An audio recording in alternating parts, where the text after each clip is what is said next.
Amin, tepuk tangan sekali lagi yang meriah buat Allah kita. Silakan duduk Bapak Ibu. Baik, selamat malam, selamat datang baik yang on-site maupun yang online. Jadi sekarang pendeta akhir zaman mesti melihat yang kelihatan dan yang tak kelihatan. Boleh saya memperkenalkan diri karena saya baru pertama kali datang di GSCS tempat ini. Nama saya Wiryo Hadi, saya punya istri satu, punya anak satu, punya menantu satu, dan punya cucu dua. Nah itu saja ya, saya melayani di GBI WTC yang ada di Serpong atau di Tangerang dan sekitarnya. Baik, saya rasa perkenalan saya itu saja ya. Dan hari ini saya ingin kita membaca bersama-sama dalam Ibrani pasal yang ke-12. Mari kita membaca. Yang di rumah, walaupun di rumah tapi juga tetap baca Alkitab ya. Mari baca bersama dengan saya Ibrani pasal yang ke-12 ayat yang ke-4 sampai dengan ayat yang ke-11. Saya akan baca bersama-sama dengan saudara, saya ayat 4, kemudian saudara baca ayat 5 dan seterusnya ya. Dalam pergumulan kamu melawan dosa, kamu belum sampai mencucurkan darah. Ayat yang kelima saudara, 1, 2, 3. Akan nasihat yang berbicara kepada kamu seperti kepada anak-anak. 1, 2, 3. Janganlah anggap enteng didikan Tuhan dan janganlah putus asa apabila engkau diperingatkannya. Ayat 6 saya baca. Karena Tuhan, garis bawahi, menghajar orang yang dikasihinya.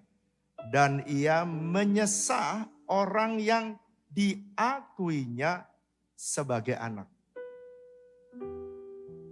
Ada banyak pertanyaan jemaat, pengerja, juga pendeta.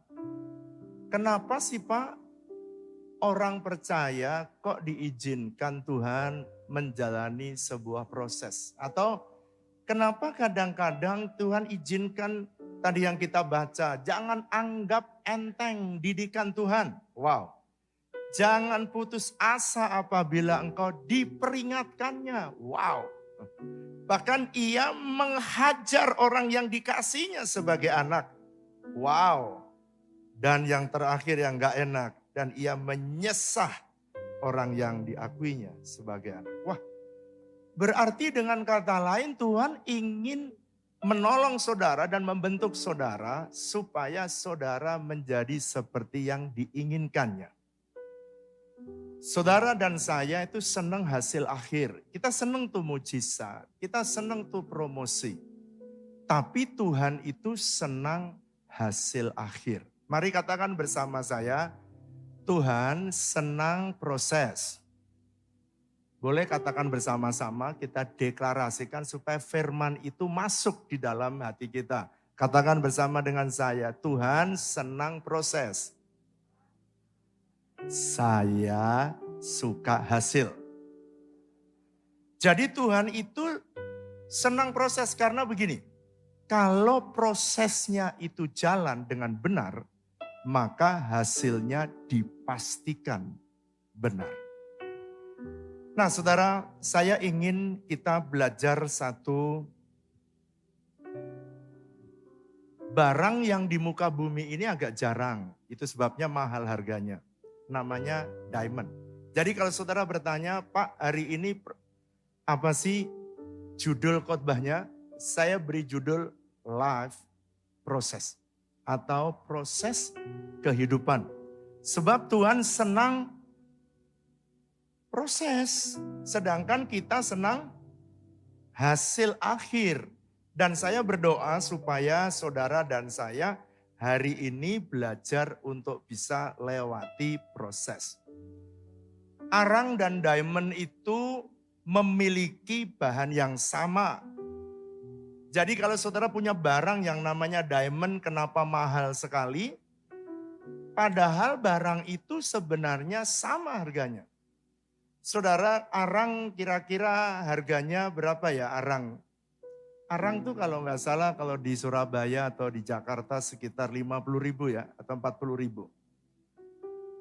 Betul kan begitu? Di Surabaya harganya 50.000 ya. Dapat nggak Bu? Nggak dapat? Sekilo. Itu loh yang bikin untuk sate itu apa? Nama arang toh. Berapa Bu? 50.000 udah anggap ya.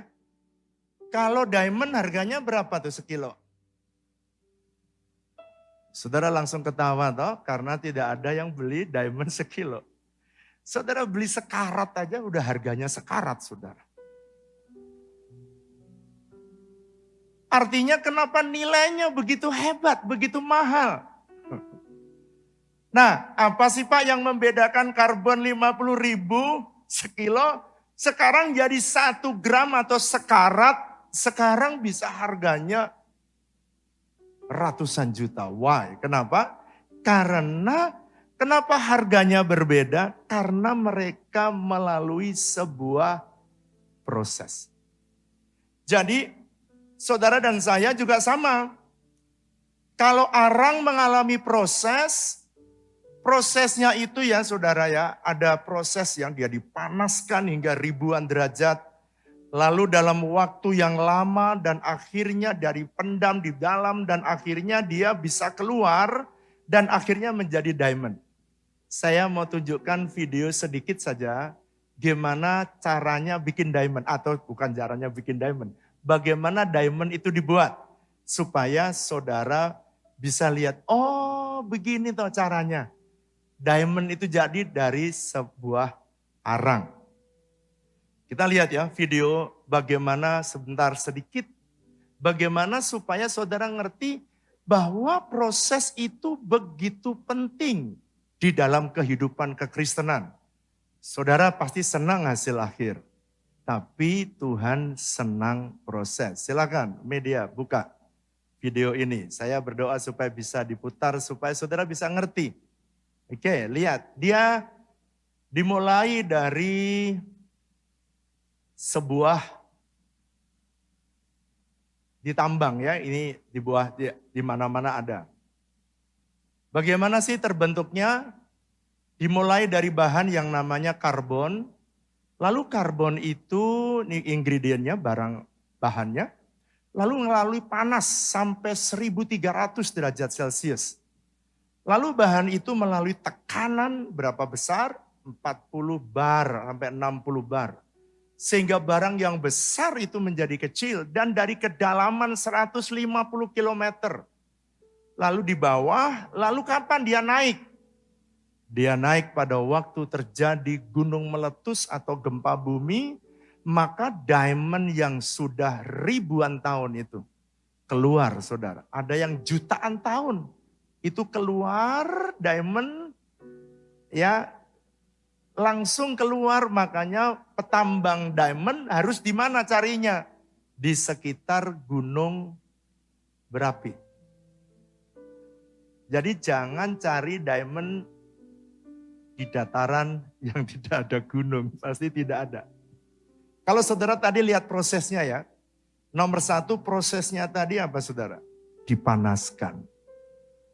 Makanya orang yang melewati proses pasti rasanya panas sekali. Lalu yang kedua, dia setelah dipanaskan dia mengalami tekanan, pressure, hampir mirip. Jadi kalau orang Kristen sedang menjalani proses, dia pasti ada rasa tekanan yang sangat berat. Lalu yang ketiga, orang yang biasa melalui proses, dia biasanya tidak nampak di permukaan.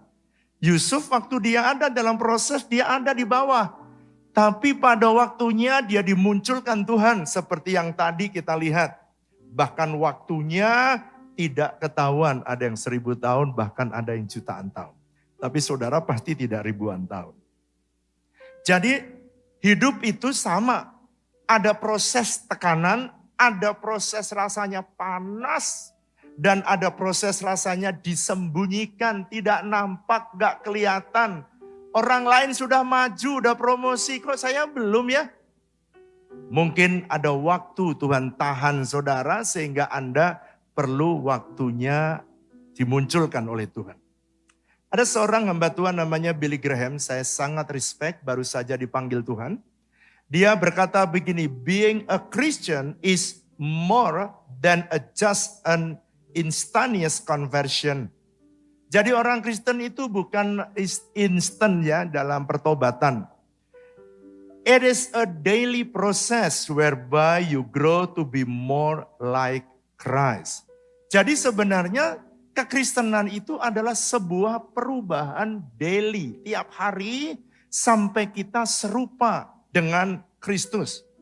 Jadi dengan kata lain kalau jadi orang Kristen harus siap diproses. Yang setuju katakan amin. Yang setuju katakan amin. Enggak enak Pak proses. Emang tidak enak menjalani proses. Tetapi pastikan nilaimu lebih tinggi setelah proses daripada saudara sebelum proses. Saudara pertanyaannya, apakah saudara hari ini karbon atau hari ini diamond ya? Karbon atau arang atau diamond ya? Saudara hari ini masih arang atau masih hitam atau diamond yang kinclong? Hanya Tuhan dan saudara yang bisa tahu. Feldenkrais dia berkata, life is a process. Dia bilang, life is a process. Improve the quality of the process and you will improve the quality of life itself. Dia berkata hidup itu adalah sebuah proses. Kalau kamu lulus dari setiap proses ujian yang terjadi, maka kamu akan meningkatkan kualitas dari hidup saudara. Nah, sekarang saya akan menyampaikan ada 4 kualitas diamond dan itu juga menjadi 4 kualitas dalam hidup kita sebagai orang percaya. Nanti kita akan lihat dari setiap proses yang terjadi. Ada 4 proses tadi ya. Pertama heat, depth, time, kemudian pressure, 4. Karena 4 prosesnya, maka hasil daripada diamond, kalau saudara yang jualan diamond atau saudara sekarang pernah pergi ke pabrik diamond, maka saudara akan diberikan kepada saudara diberikan petunjuk. Ini cara memilih diamond. Dan ini menentukan, kualitasnya menentukan harganya. Ada 4 hal atau 4 C mereka sebut. Ada 4 C yang berpengaruh terhadap harga dan nilai daripada diamond. Ini juga sama. 4 C ini juga berpengaruh terhadap hidup saudara dan nilai hidup saudara di hadapan Tuhan. Semakin saudara bernilai, semakin besar kepercayaan Tuhan dalam hidup saudara. Kepercayaan di dalam promosi, kepercayaan Tuhan di dalam berkatnya, kepercayaan Tuhan dalam melakukan mujizat yang saudara hadapi dan saudara terima. Pak, 4 kualitas itu apa? Saudara pasti yang jualan atau yang sering beli punya sertifikat Diamond 4C. C yang pertama, Diamond itu nomor satu dia akan dilihat clarity-nya atau kejernihannya. Clarity adalah bagian pertama di dalam pemilihan diamond. Itu sebabnya kalau kita pergi ke toko diamond, saya pernah dibawa ke toko diamond ketika saya ada di Israel. Itu pabriknya bagus banget. Lalu dia tunjukkan bagaimana para karyawannya membuat dan mengolah diamond. Lalu nomor 1 dia bilang tuh di keker-keker tuh Pak, mereka lihat di keker. Saudara tahu nggak? Saudara juga di keker ada mata, ada CCTV. Bukan di sini aja CCTV, di setiap rumah saudara juga ada CCTV. Tuhan punya CCTV di mana saja. Nah, apa sih Pak yang dilihat? Clarity. Jadi nomor 1 diamond itu dilihat kalau makin jernih, dia makin mahal. Pak, clarity ini berbicara apa dalam kehidupan kita? Clarity ini berbicara tentang kekudusan hidup kita. Semakin saudara kudus, maka saudara semakin mahal. Saudara semakin suci, orang lain gak ada yang tahu. Semakin Anda menyucikan diri, nilaimu di hadapan Tuhan makin mahal. Dan kepercayaan Tuhan dalam hidup saudara semakin besar. Nah, sekarang Pak, bagaimana caranya supaya bisa clarity bisa terjadi? Saudara, arang yang hitam tadi itu dipanaskan, dibakar semua unsur CHON-nya, N, itu nanti hilang satu persatu, bisa dipanaskan. Pada waktu dipanaskan semua kotoran akan hilang dan tinggal bagian yang tidak bisa dibakar. Itu namanya diamond. Sehingga semakin kotorannya semakin hilang, maka diamond itu semakin mahal. Saudara dan saya, semakin orang Kristen menguduskan diri, semakin besar kepercayaan Tuhan dalam hidupnya. Nah, banyak orang tidak menyadari ini. Melalui panas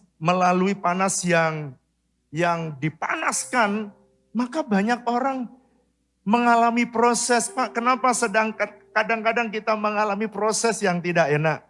Ingat ya, Tuhan itu adalah api yang menghanguskan.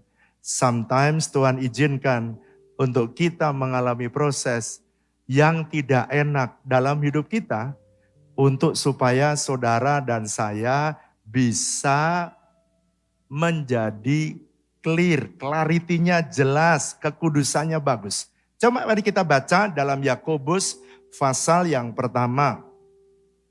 Yakobus pasal yang pertama.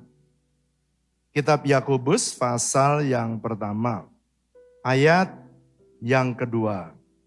Yakobus pasal pertama, ayat yang kedua.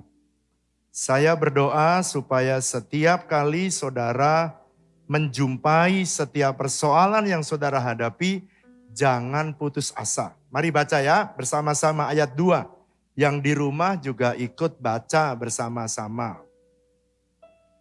Saudara-saudara, Yakobus pasal 1 ayat yang kedua. Saudara-saudara, anggaplah sebagai suatu kebahagiaan apabila kamu jatuh ke dalam berbagai-bagai pencobaan. Wow. Tidak ada orang yang menyukai pencobaan. Tidak ada orang yang menyukai ujian.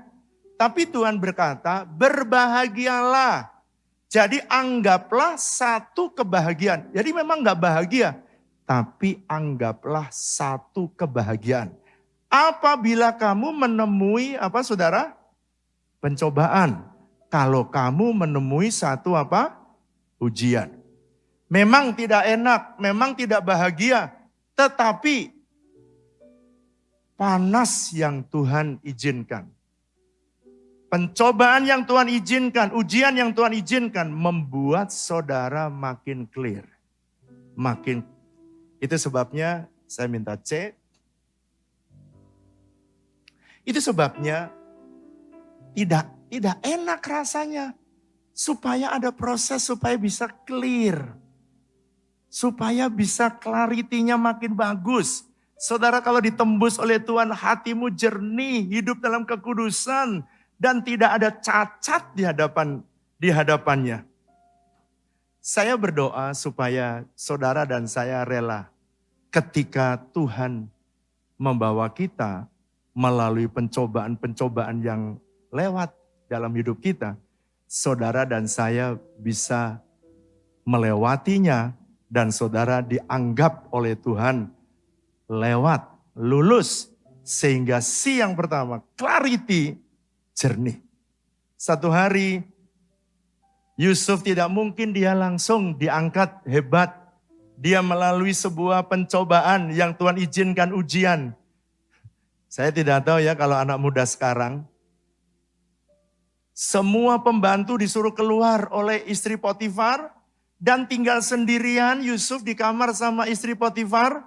Dan pada waktu itu istri Potifar, coba bayangkan, sob, Saudara bayangkan, ini semua udah gak ada. So, ayolah tidur sama tante. Hari pertama atau saat pertama diajak, mungkin pertama dia tahan. Kalau anak muda sekarang tahan, Yusuf juga tahan. Saudara, tapi Yusuf tetap bertahan. Dan dia lulus. Tapi kalau anak muda sekarang saya nggak tahu. Mungkin waktu godaan pertama, dia tahan. Godaan kedua, agak tahan dia. Godaan yang ketiga, mana tahan. Makanya banyak orang yang fail di tengah jalan. Tapi Yusuf tetap clarity-nya hebat.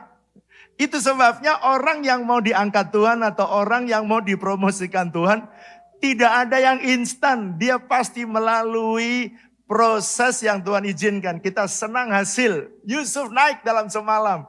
Dia lupa ada ribuan malam.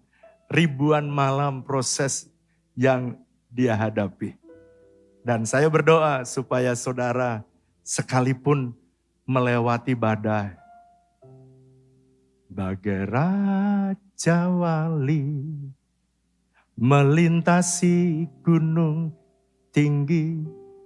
Bagai Raja Wali melintasi badai hidup. Kepak sayapmu kau bawaku terbang tinggi, melintasi langit biru, bagaikan Raja Wali. Mari angkat tangan kita, nyanyikan sama-sama. Bagai Raja Wali, gunung tinggi, bagai Raja Wali, bagai Raja Wali. Melintasi badai hidup, kepak sayapmu terbang melintasi langit biru, bagaikan Raja Wali. Kenapa sih kok saudara disebut Raja Wali? Karena Raja Wali itu makin dia ada badai, dia semakin tinggi. Dia semakin ada badai, dia nikmati. Dan saudara, Raja Wali gak kepak-kepak begitu. Raja Wali itu tenang. Saya berdoa jemaat GSCS di Surabaya, Pakuan ini. Yang terbang seperti Raja Wali di tengah-tengah masa yang sukar sekalipun. Tepuk tangan yang meriah buat Allah kita. Katakan amin. Ada seorang hamba Tuhan namanya Edmond Bianca. Dia berkata begini.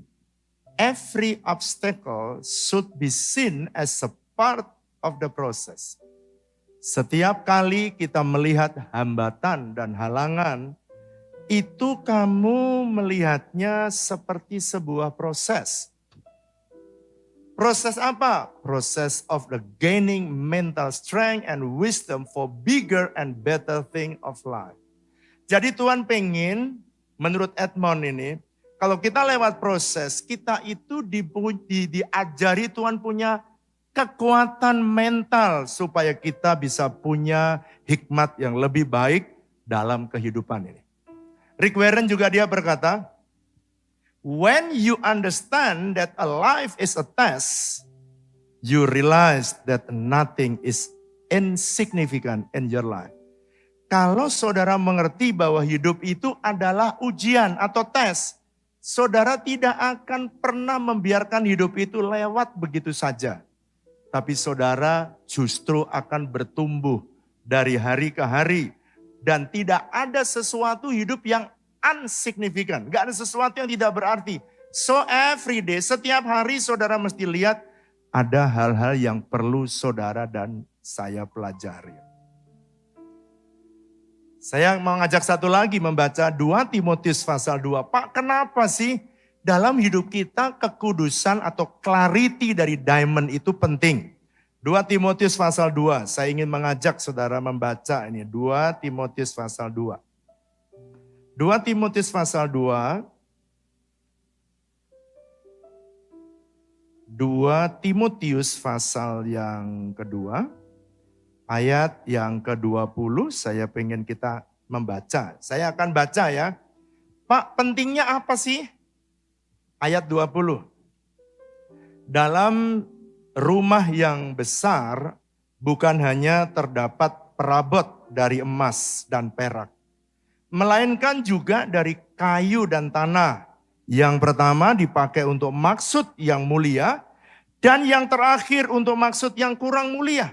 Ayat 21, jika seorang menyucikan dirinya dari hal-hal yang jahat, perhatikan yang clarity-nya bagus, ia akan menjadi perabot rumah untuk maksud yang mulia. Ia dikuduskan, dipandang layak untuk dipakai tuannya, dan disediakan untuk pekerjaan yang apa saudara? Mulia. Saudara, beberapa tahun yang lalu,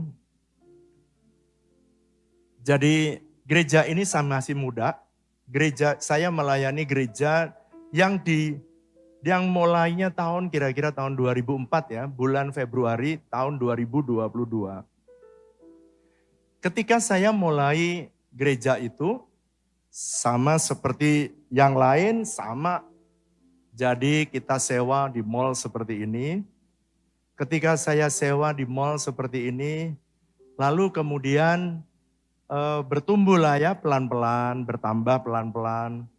Lalu satu hari Tuhan menyuruh kita membeli satu gedung. Lalu setelah kita membeli gedung, tiba-tiba Tuhan berkata begini, sekarang kamu waktunya ya, para pendoa syafaat berdoa. Dia pengen supaya kita membangun, kata pendoa syafaat nih, membangun gedung gereja yang lebih besar. Supaya apa? Supaya bisa muat lebih banyak. Lalu saya tanya, kamu berdoa untuk berapa? Pak, kita berdoa supaya ada tanah 12 hektar. 12 hektar. Pendoa syafaat kalau berdoa kan enak ya saudara ya. Enak, tapi bayarnya yang berat, betul gak saudara? Pendoa syafaat itu memang berani. Itu sebabnya pendoa syafaat tidak usah diajak memikirkan duitnya. Makanya saudara, pendoa syafaat ini dia berdoa terus menerus. Setiap dia berdoa semakin keras kalau ada saya di sampingnya. Jadi semakin dia berdoa, saya beritahu sama mereka. Kamu tahu enggak harga tanah di BSD ya di sekitarnya lah, Tangerang dan sekitarnya, Paramount atau Sumarekon itu kira-kira sudah sekitar 15 juta di kala itu. 15 jutaan. Lalu kemudian saya tanya kepada Paramount yang punya anak Tuhan. Saya tanya, Bu, boleh enggak kalau kita mau beli tanah itu? Oh boleh Pak, silahkan. Berapa? 12 hektar Bu. Terus tanya, Pak, kalau untuk Pak Pendeta, karena tiap kali Bapak datang mendoakan kita, saya kasih diskon. Berapa Bu? 5 juta. Saya hitung diskonnya. 600 juta, 600 miliar saudara. Diskonnya 600 miliar. Tapi saya hitung berapa yang harus dibayar? 1,2 triliun. Langsung balik kanan mundur teratur saudara. Dan saya beritahu kepada pendoa syafaat, kalau berdoa itu kamu tolong ngitung. Tak kasih tahu ya sekalian angkanya 1,2 triliun. Tapi pendoa syafaat maju tak gentar. Setiap kali ada saya berdoa, dia berdoa. Saudara tanpa sadar bahwa itu membuat proses dalam hidupnya kita lah. Itu saya sebagai pemimpin. Karena kalau pendoa, senang berdoa. Tetapi tetap Tuhan yang harus berkenan. Saya tidak gubris selama 1 tahun mereka berdoa. Old and new 4 atau 5 tahun yang lalu. Tiba-tiba saya mendengar suara Tuhan. Kenapa kamu tidak percaya bersama-sama dengan para pendoa, sepakat berdoa? Saya baru sadar bahwa Tuhan mau. Dan pada waktu mau, saudara, saya kemudian mulai memberanikan diri berdoa bersama-sama. Yang mengejutkan, yang tidak pernah saya pikirkan, Orang-orang yang berdoa itu justru di atas menara doa dia menyerahkan uang mereka. Saudara tahu berapa uang mereka? Saya pikir, Pak, ini adalah janji iman kami untuk beli tanah. Begitu diserahkan di depan saya buka 2,5 juta. 2,5 juta dapat cuman tanah 1 ekrak, kira-kira begitu ya. 1 meter pun tak ada. Tetapi ingat ayat ini, kalau kamu pengen dapat sesuatu yang besar, Tuhan pasti ngerjain yang pertama, clarity. Katakan bersama saya, clarity. Katakan bersama saya, kekudusan. Katakan bersama saya, kekudusan. Jadi Tuhan pasti kalau kita rindu, boleh. Pengen yang besar boleh, pengen yang gede boleh, tapi harus mau proses. Ada seorang hamba Tuhan, Robert Murray, dia berkata gini, a holy man is a mighty weapon in the hands of God. Kekudusan, orang yang hidupnya kudus, itu seperti senjata yang ampuh di tangan Tuhan. Jadi kalau saudara punya mimpi besar, boleh. Tetapi harus mau melalui proses. Tuhan senang saudara senang hasil akhir, Tuhan senang proses. Smith Wigglesworth dia berkata begini, great faith is a product of great fight. Jadi orang yang beriman besar itu lahir daripada perjuangan iman yang besar juga. Great testimony are the outcome of greatness. Dan kalau ada kesaksian yang besar, pasti keluar dari ujian yang besar pula. And great triumph can only come out of a great trial. Jadi kalau ada orang beroleh kemenangan besar, yang tidak mungkin kalau tidak melalui ujian yang sangat besar. Singkat cerita, saya nyari tanah di seluruh Tangerang, dan semuanya tidak ada yang murah. Ya sama seperti tanah di Surabaya juga sudah tidak ada lagi yang murah. Apalagi zaman seperti sekarang ini. Selama beberapa lama saya berkeliling dan tidak mendapatkan sesuatu. Nanti saya lanjutkan, saya cerita. Sekarang bagian yang kedua, proses yang kedua. Untuk melihat diamond itu mahal apa tidak, nomor 1 tadi clarity, C yang pertama. C yang kedua adalah cutting. Kalau saudara lihat ya, cutting ini berbicara tentang apa Pak? Cutting ini berbicara tentang Tuhan memotong bagian-bagian yang tidak baik dalam hidup kita supaya saudara dan saya ini semakin berharga di mata Tuhan. C yang pertama tadi apa saudara? Clarity. Yang kedua, cutting. Saudara, waktu saya di Israel, saya lihat bagaimana orang itu membuat diamond. Diamond itu dijual bukan segi 4 ya. Bukan segi 4. Dia itu melalui cutting. Saudara, satu cuttingan dia itu kalau tidak salah ya, kalau saya tidak lupa nih, sekitar 24 atau 32. Tergantung dari bentuknya diamond itu. Kalau lapis cukup segi 4 gini aja ya lapis ya. Tapi kalau diamond saudara nggak mungkin beli. Kenapa kok harus ada cutting? Pak, dia itu sekali di cutting maka dia bisa memancarkan cahaya. Makanya diamond yang asli dan diamond yang palsu bedanya apa? Kalau yang palsu walaupun kena cahaya tidak gemerlap. Ya itu artinya palsu. Kalau yang asli walaupun tempatnya tidak terlalu nyala, tapi karena potongannya bagus, maka itu kelip. Kenapa banyak wanita senang pakai itu? Karena kalau kena cahaya, langsung telinganya bercahaya. Kelip. Tapi harganya ada yang, waktu saya mengantar ke Israel itu ada yang sempat beli. Kalau ke pabrik diamond biasanya ya, ibu-ibu senang langsung masuk ke bagian showcase-nya. Saya lihat bapak-bapaknya nggak ada yang masuk. Mereka ada di luar. Terus saya lihat, kenapa kamu? Saya berdoa syafaat Pak. Ngapain? Saya berdoa Pak supaya tidak ada roh shopping keluar hari ini, Pak. Jadi ngapain kamu ralabasyantah karena suaminya berdoa.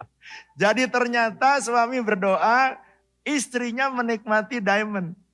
Nah, setiap cutting diamond itu ada tujuannya, nggak boleh asal cutting. Jadi setiap cutting semua sisi kalau kena sinar dia bisa pantulin. Dan itulah yang membuat kenapa diamond yang dipotong itu 24 potongan. Supaya sinar dari mana saja dia bisa memancarkan. Sebenarnya apa sih maksudnya Pak dalam hidup kita? Saudara itu kalau sudah sering dipotongin Tuhan, itu nggak ada lagi sok-sokan. Nggak ada lagi somse hidup saudara. Kenapa? Karena udah banyak dipotong.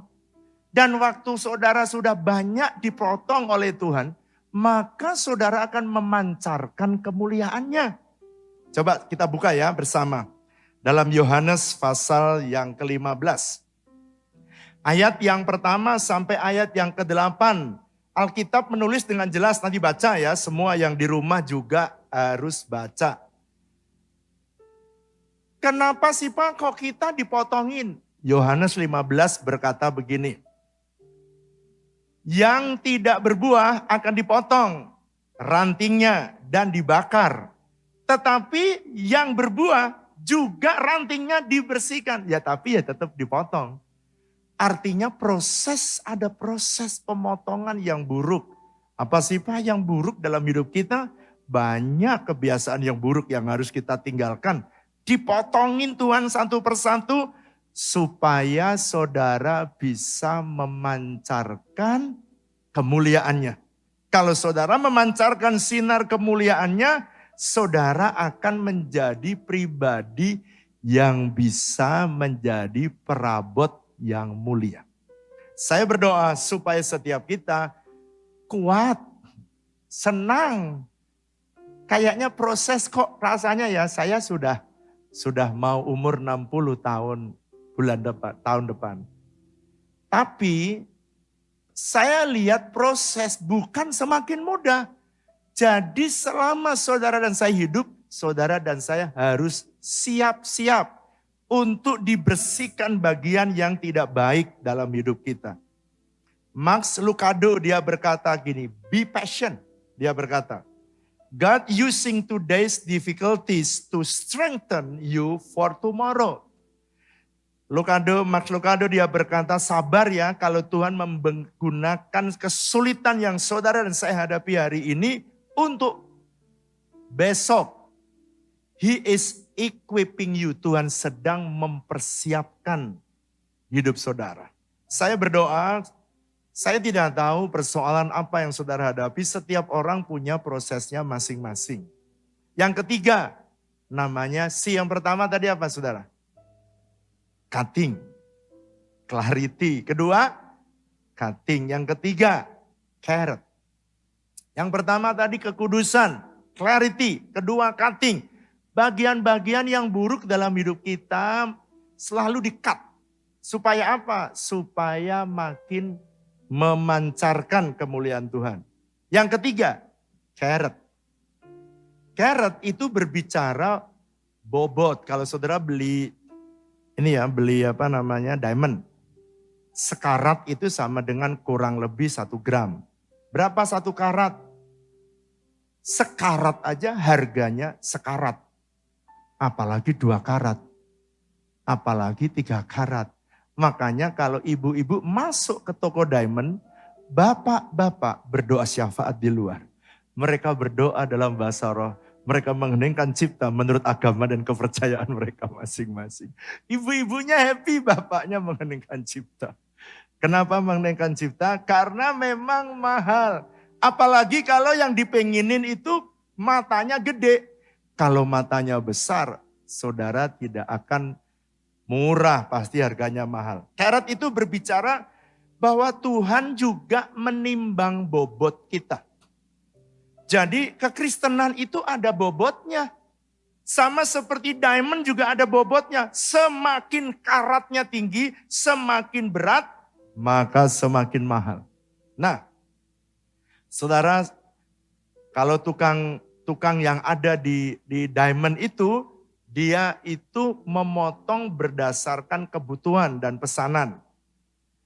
Nah, Pak, apakah hidup kita itu apakah hidup kita itu ditimbang oleh Tuhan? Apakah ada ukurannya berat kita itu di hadapan Tuhan? Ada. Saudara nanti membaca di dalam Daniel pasal 5, tidak saya baca semua, saudara baca. Daniel pasal 5 ayat yang ke-25. Satu hari Daniel dipanggil karena Raja Belsasar ini melihat tulisan di sampingnya, di dindingnya, ada tulisan Mene Mene Tekel Upharsin. Lalu dia susah sekali pada waktu dia melihat tulisan itu. Lalu kemudian dia mengambil Daniel dan Daniel menjelaskan apa arti tulisan Mene Mene Tekel Upharsin. Saudara, tiba-tiba pada waktu dia dijelaskan. Artinya begini, pemerintahan Allahku dihitung dan ditimbang oleh pemerintahan Tuanku dihitung dan ditimbang oleh Allah dan didapati terlalu ringan. Saudara, hidup saudara dan hidup saya juga sama, terlalu ringan sometimes ketika ditimbang oleh Tuhan. Pak, apa saja sih yang ditimbang dalam hidup saudara dan hidup kita? Ini yang ditimbang Tuhan. Bukan berapa banyak duitmu yang ditimbang, bukan. Bukan berapa beratnya yang ditimbang berat badan. Tentunya nanti saudara yang gendut-gendut akan berkata, saya pasti menang bobotnya, Pak. Timbangan saudara berdasarkan apa? Berapa jam saudara sediakan waktu berjalan bersama Tuhan. Waktu saudara untuk bersekutu dengan Tuhan. Berapa banyak waktu porsi saudara baca Alkitab? Saya tanya coba, berapa banyak yang tiap hari baca Alkitab? Boleh saya lihat tangannya yang tiap hari baca Alkitab? Tinggi-tinggi. 1, 2, 3. Siapa yang tiap minggu baca Alkitab? Puji Tuhan. Siapa yang tiap tahun baca Alkitab?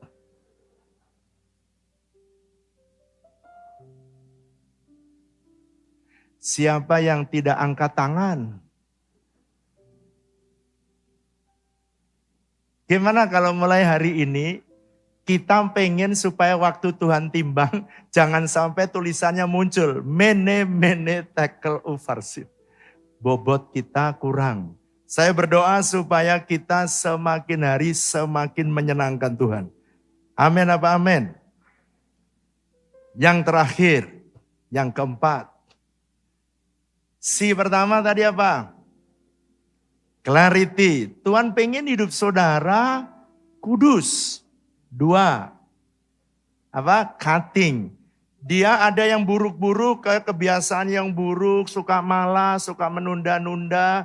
Semua saudara Tuhan mau cutting, suka bohong, suka nipu, di-cut. Supaya apa? Supaya saudara bisa memancarkan sinar Tuhan, kemuliaannya. Ketiga apa tadi? Karat atau karat. 3, saudara bobotnya ditimbang. Yang terakhir, 4, yang C, yang keempat adalah color. Color, berbicara tentang apa Pak? Panggilan kita. Setiap orang punya color yang berbeda. Setiap orang punya warna yang berbeda. Setiap orang punya karunia yang berbeda, talenta yang berbeda.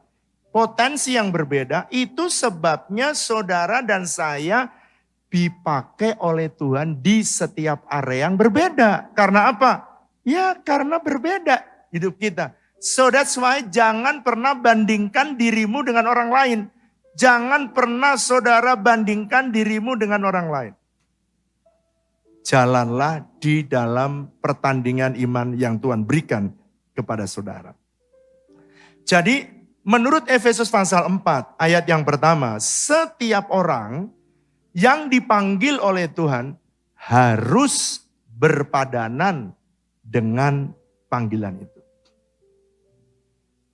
Nah saudara, karena saya dipanggil Tuhan melayani Tuhan, ya saya mengikuti proses yang Tuhan beri. Saudara bisnismen juga sama, Businessman juga ada proses yang saudara dan saya mesti siapkan diri untuk rela melewatinya. Satu hari saya lanjutkan proses yang tadi. Satu hari tiba-tiba saya, singkat cerita ya, saya dikasih tanah oleh jemaat. Jemaat itu memberikan tanah di sekitar BSD tempat di mana saya melayani, itu 4.500 meter. Wah, setelah saya proses lewat panjang dan lebar tadi, deg-degan ya lewat pendoa syafaat, dalam hati saya 1,2 triliun itu bayarnya pakai apa? Kalau pakai daun ya ada, tapi kalau pakai duit dari mana pertanyaannya. Saudara pendeta juga manusia, dia juga mikir juga. Lalu kemudian saya ajak berdoa bersama-sama. Lalu ada jemaat yang datang dan dia bilang gini, Pak, saya mau menyerahkan tanah kepada Bapak. Kenapa? Saya disuruh oleh Tuhan. That's good. Jadi kita bersekutu bersama-sama berdoa.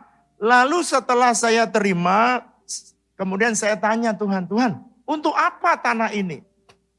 Sebab saya rumah sudah ada, anak saya sudah punya rumah. Lagi pula kalau 4.500 saya bikin rumah, pembantunya berapa banyak? 4.500 mungkin 10 pembantu baru bisa bersih halaman. Jadi saya pikir untuk apa ya?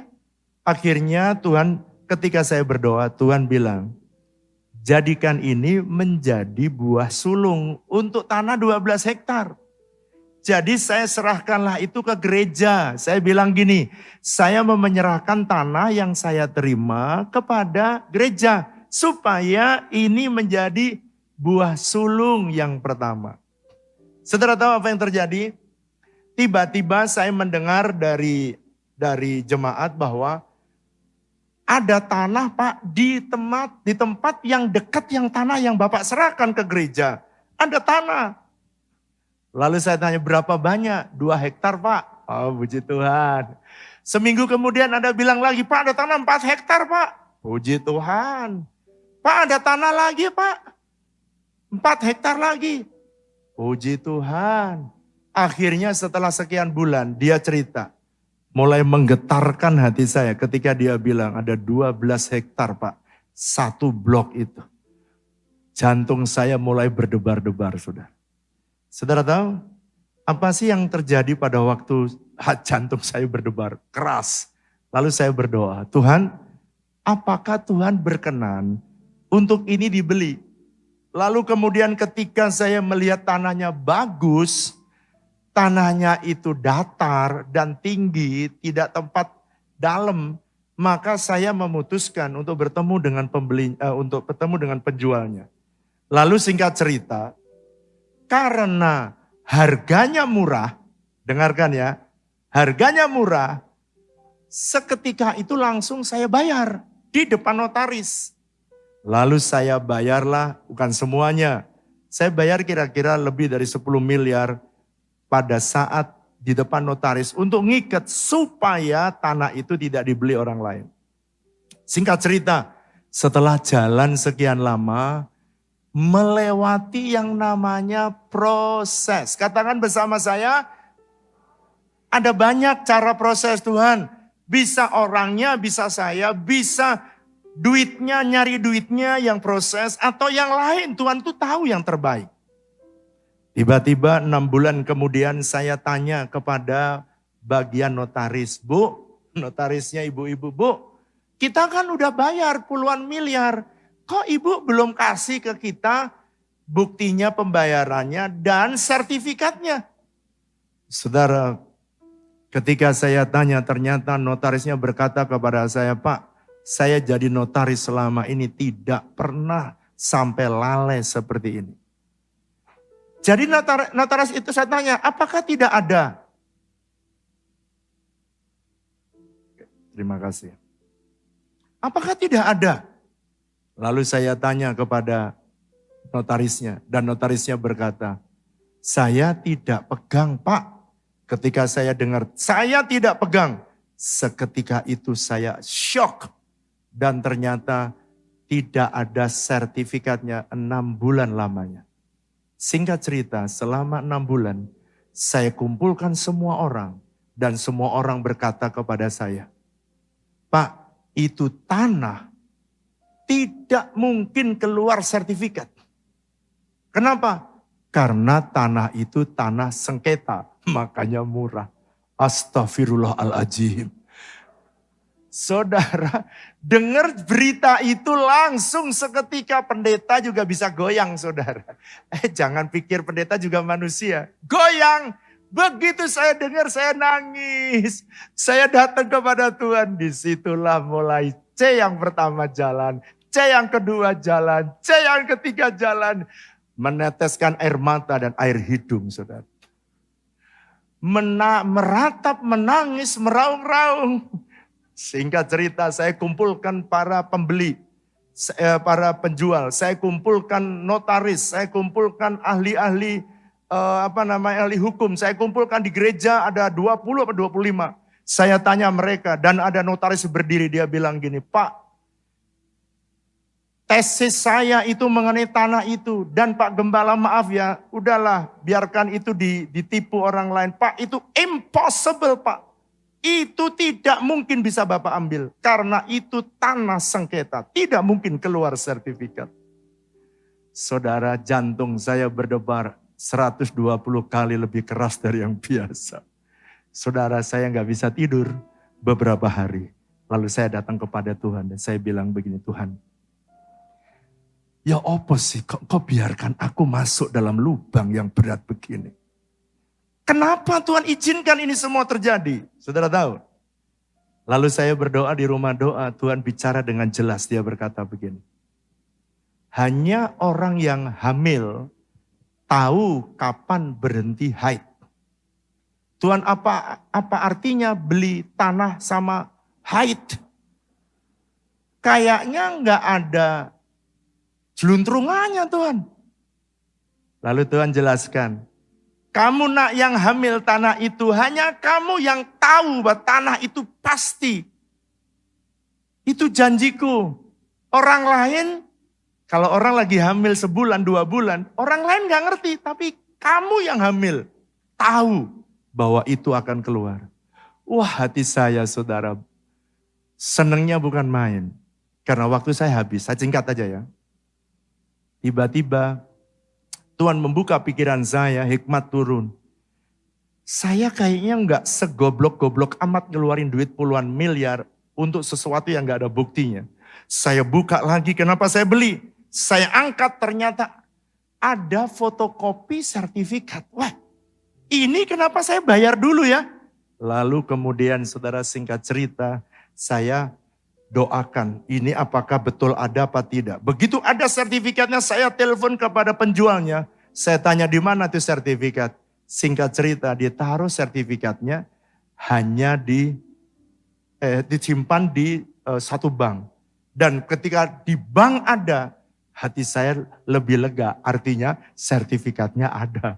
Bukan nggak bisa, tapi bisa. Saya tanya, bisa nggak saya dikeluarkan sertifikat itu? Pak, kalau Bapak bayar, ya kita keluarin.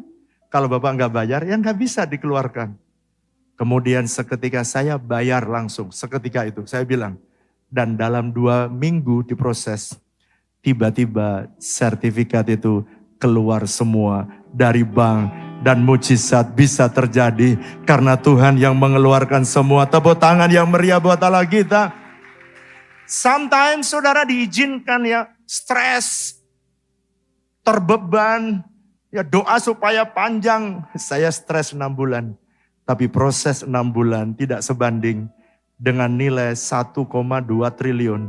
Kita hanya membayar 50 miliar karena Tuhan yang mengaruniakan lebih dari apa yang bisa kita lakukan. Tuhan bisa menolong saudara dan Tuhan bisa menolong kita semua. Mari kita bangkit berdiri bersama-sama. Kita datang kepada Tuhan, saya tidak tahu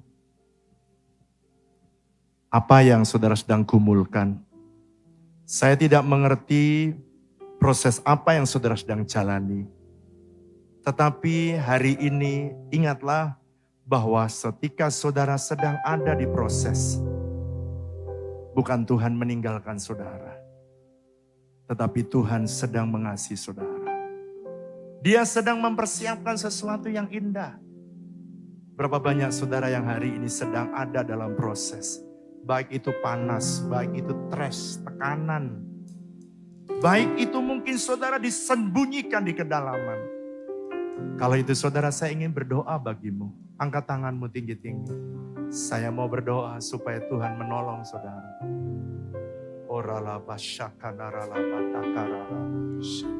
Tuhan, lihat tangan-tangan yang diangkat. Demikian juga saudara yang di rumah. Mungkin saudara ada dalam tekanan yang sulit. Tapi saudara berkata, Tuhan, aku mau melewati semua proses. Aku gak mau lari. Aku mau dibersihkan, Tuhan. Anda juga boleh angkat tanganmu. Tuhan, tolong anak-anakmu yang mengangkat tangan dimanapun mereka berada. Yang di dalam gereja dan yang juga di rumah. Engkau tolong mereka satu persatu. Kuatkan mereka, Tuhan. Ketika mereka dibersihkan satu persatu dari kesukaran, kesulitan yang mereka hadapi. Tuhan, aku berdoa supaya mereka Kau kuatkan dan ketukan. Sebab kami tahu satu hari kami akan melihat mereka akan menjadi pemenang. Dan mereka akan melihat pertolongan-Mu tepat pada waktunya. Engkau tidak pernah terlambat. Engkau tepat menolong umat-Mu. Haleluya. Terima kasih Tuhan. Segala kemuliaan, hormat, pujian bagi nama-Mu. Dalam nama Yesus. Haleluya. Amin.